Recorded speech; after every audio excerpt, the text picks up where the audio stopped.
Ia auziți, mai fraților, măi, ci că câte 5 grupuri să intrăm în magazine să ne cumpărăm ce ne trebuie din cauza coronavirusului. Ia auzi, măi, frate, ca să luăm mai repede boala, nu?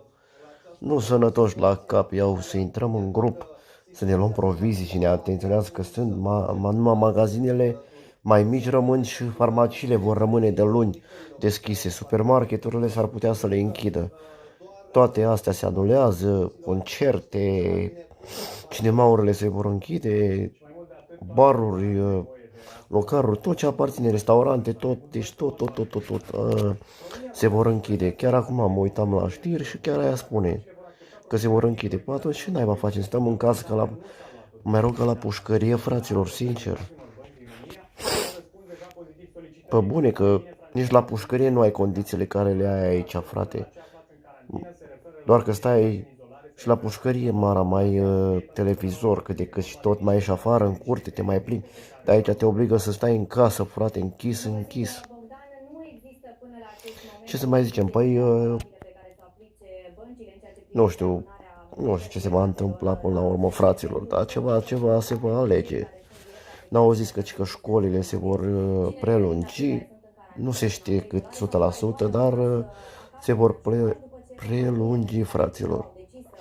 Așa că în Germania, nu știm, așa am auzit aseară pe la nemți, mă uitasem aseară la televizor la nemți și zice că nu știm în câte orașe, nu s-a anunțat încă exact și nu e bătut în cui 100%, doar că s-a anunțat că unele școli se vor închide în Germania și bineînțeles în Germania, ca să știți și voi, toate concertele s-au anulat. De exemplu, cel mai îndrăgit al manelelor, al lăutarilor, era Florin Salan, care a avut vreo 3 concerte în Germania, în zonă, în apropiere unde sunt eu. A avut unul la Hamburg, trebuia să-l aibă unul pe aici la Club Reduro și mai nu știu unde, nu facem așa, trebuia să aibă la Nopți Albe, iar trebuia să aibă 3 concerte Florin Salan, din păcate s-au anulat.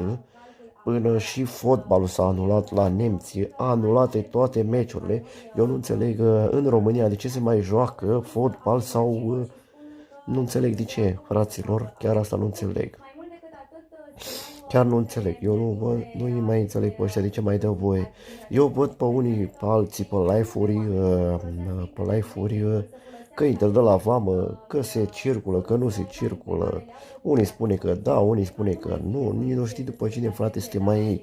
Și înțeles că mass media din ziua de astăzi minte, adică, fraților, vă spun eu că minte, absolut minte.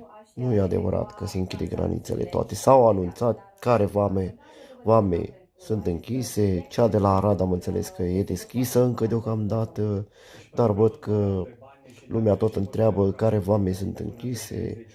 S-a anunțat, nu știu, am auzit și eu, am auzit numai că în Ungaria nu se mai trece, cică. Nu știu acum dacă e 100% da sau nu.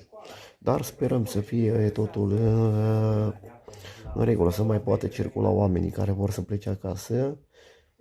Dar păcat că ei nu înțeleg, unii dintre ei nu înțeleg părerea mea. Eu zic că nu înțeleg, din ce motiv că nu înțeleg unii. Ei merg acasă, bătrânii se îmbolnăvesc cel mai repede și mor cel mai repede, fraților. Ei mor primii și pe urmă primii că ei sunt bătrâni, poate, că sunt bătrâni, mor mai repede. Sau și copiii, că sunt copiii mici prind iară repede boala, dar noi ăștia tineretul, nu putem să spunem că nu prindem și noi boala, dar putem să o ducem, să trecem peste, dar bătrânii au mai bătrâni și nu poate să ducă așa mai mult. Ce să zic? Nu știu, dar mie mi se pare o prostie cu coronavirusul ăsta. Am văzut astăzi pe internet. Știți voi trenurile alea marfare care vin, scria cod corona, nu știu cum, 19.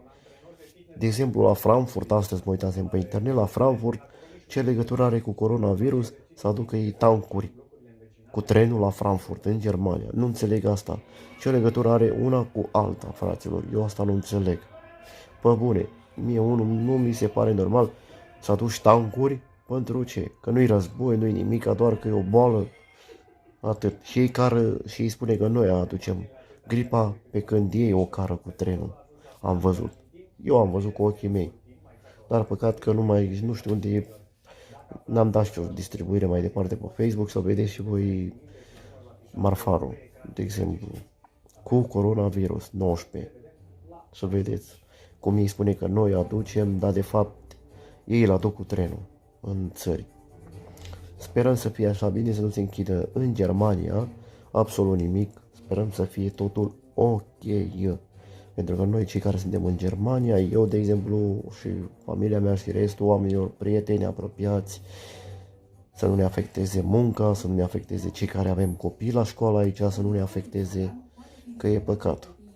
Vă doresc sănătate multă și să vă faceți cât mai bine și stați acasă mai bine. Și purtați mănuși, mască de protecție, purtați și să ne rugăm cât mai mult la Dumnezeu să trecem cu bine.